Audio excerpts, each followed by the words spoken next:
Thank you very much, Joanne, for that introduction. And to all of you for being here to provide this opportunity for me and Lyle and Rob and others who have joined you from Saskatchewan to tell our story. It is pretty easy to get a sense for home in this room, especially by some friendly faces at the head table here. I had the great honor of working with Peter Varley back in Saskatchewan 72 or 3 years ago. And I'm not sure if you're still cheering for the Riders, Peter, but it's just very, you're not. Sorry about it. That's right. It's going to be a long afternoon, folks. Pit in. Thanks for working with me on that, Peter.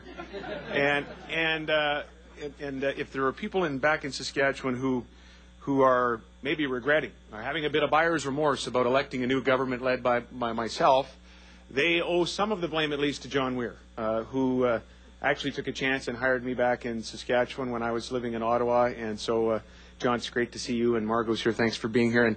And Lisa Baton, Lisa and I grew up in Swift Current together. We attended Sunday school together and elementary school together and high school, and we were involved in provincial politics there. And Lisa, it's very nice to see you here today. There are a lot of sources of perspective here for me this afternoon, and that's important because these are heady times for the province of Saskatchewan. It's a very exciting time to be the Premier, and I really feel that I've got the best job in Canada.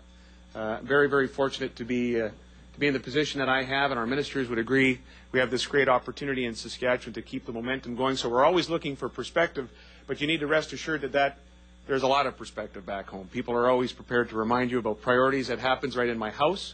I think it was about 3 weeks after the election, I came home. We drove home to Swift Current, and I was feeling pretty Premier-like still when I walked through the door and began to issue edicts and orders to the family, including to Tammy, who was making chili.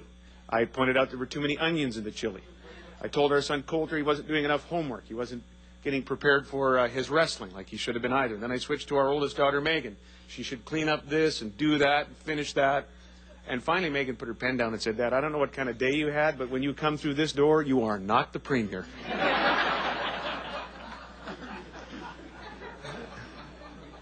Perspective is also is what you get when you consider the people that have addressed this very august and story group. And I am grateful and very mindful of that amazing roster. I've had a chance to scare myself a little bit more to look through the book Who Said That by Mr. Merrifield on the club's history. I think it was a part of your 100th anniversary project from 2003.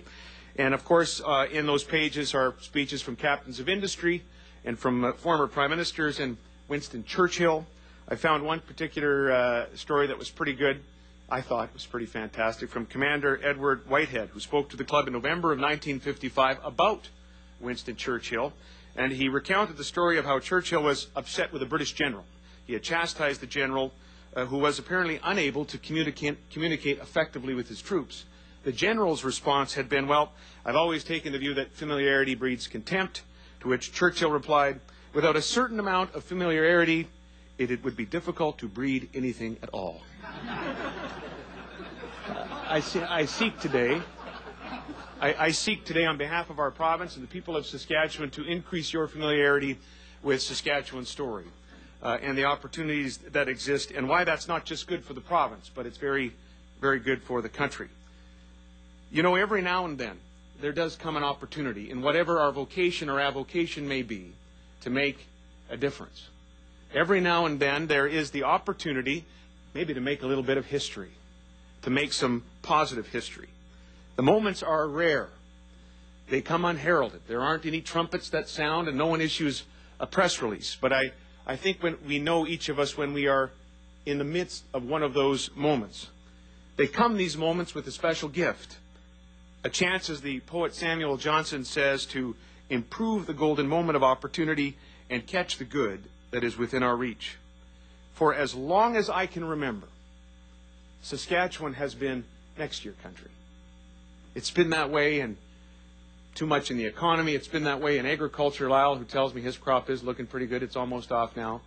It's been next year country in football for far too long as well. Well, part of my message here today is to very modestly and respectfully tell you that in my province, next year has arrived. And the evidence, anecdotal and empirical and footnoted, is compelling. For example, most of the chartered banks continue to say that Saskatchewan will lead the nation in economic growth this year. Some are forecasting that will continue already into next year.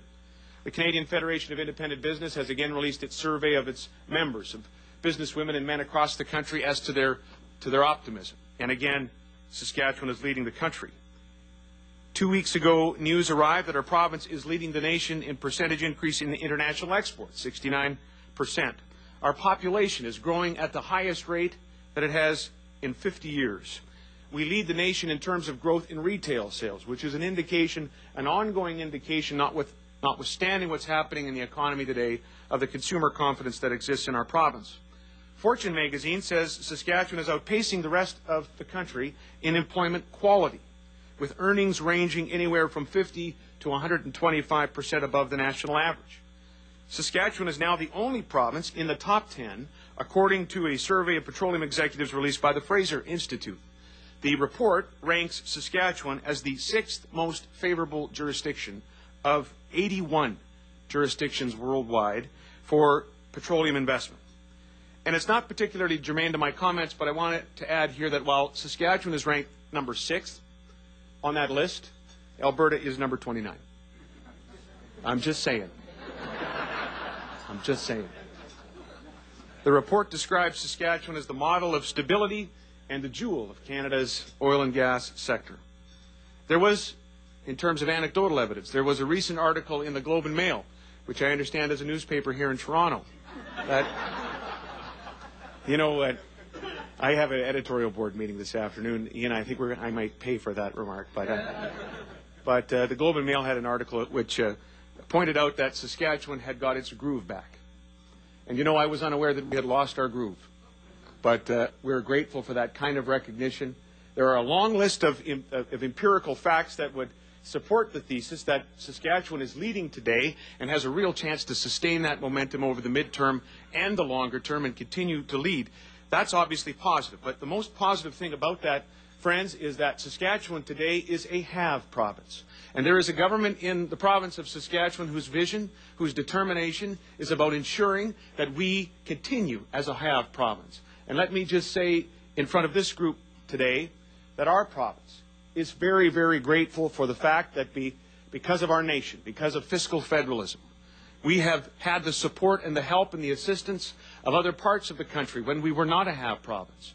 And you need to know that part of our vision, part of our exhilaration about our new status as a have province and our determination to stay that way is so that we can pay back a little bit, so that we can contribute more now to the country and in the future more to this country than we ever need to get in return. It is a strength of Canada that when regions prosper, there is a benefit to the entire country, and we're very, very grateful for the help in the past, and we're very, very committed to providing that help in the future.